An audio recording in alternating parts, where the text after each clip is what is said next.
Okay, right. Why 2CC? ఇక్కడ మనం recruitment process అనేది చేస్తాం. సో ఆ రిక్రూట్మెంట్ ప్రాసెస్లో మనకు వచ్చేసి ఇక్కడ కస్టమర్స్ ఉంటారు. ఆ కస్టమర్స్ వచ్చేసి మనకి రిక్రూట్మెంట్ ప్రాసెస్ వర్క్ అనేది చేస్తారు. నెక్స్ట్ ఇలా బిజినెస్ సైడ్కి వచ్చేసరికి ఇక్కడ బిజినెస్లో మనం 2CC టర్న్ ఓవర్ అనేది కంప్లీట్ చేయాల్సి ఉంటుంది. సో ఇక్కడ మనకి కొన్ని క్రైటీరియాస్ ఉన్నాయి. సో ఫస్ట్ క్రైటీరియా వచ్చేసి కాలేజ్లో సీట్ కావాలంటే ఎంట్రన్స్ ఎగ్జాము అండ్ అలాగే ranking, 12th marks memo and అలాగే ఫ్రీ ఫామ్ అనేది ఫిల్ చేయాల్సి ఉంటుంది. నెక్స్ట్ వచ్చేసి మనకి ఒక జాబ్ కావాలి అంటే అక్కడ ఇంటర్వ్యూ అండ్ అలాగే ఎక్స్పీరియన్స్, డిగ్రీ, స్కిల్స్ అనేది మ్యాండేటరీ ఉంటుందన్నమాట. నెక్స్ట్ వచ్చేసి ట్రెడిషనల్ బిజినెస్ స్టార్ట్ చేయాలంటే shop, stock, investment, staff, furniture, electricity.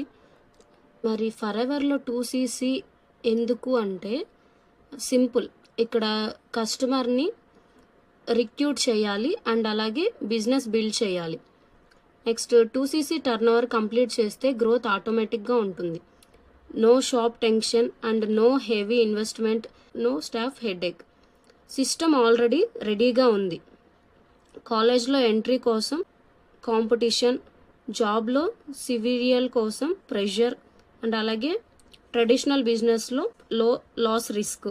కానీ ఇక్కడ స్కిల్ కన్నా కన్సిస్టెంటీ ఇంపార్టెంట్, డిగ్రీ కన్నా డెసిషన్ ఇంపార్టెంట్. 2CC అంటే స్మాల్ స్టెప్ కానీ ఫ్యూచర్లో బిగ్ ఫ్రీడమ్. చాయిస్ మీదే. రిస్క్ తీసుకొని రీగ్రేట్ అవ్వాలా లేదా స్మార్ట్గా బిజినెస్ బిల్డ్ చేసి గ్రోత్ అవ్వాలా? So decision is yours, think it once.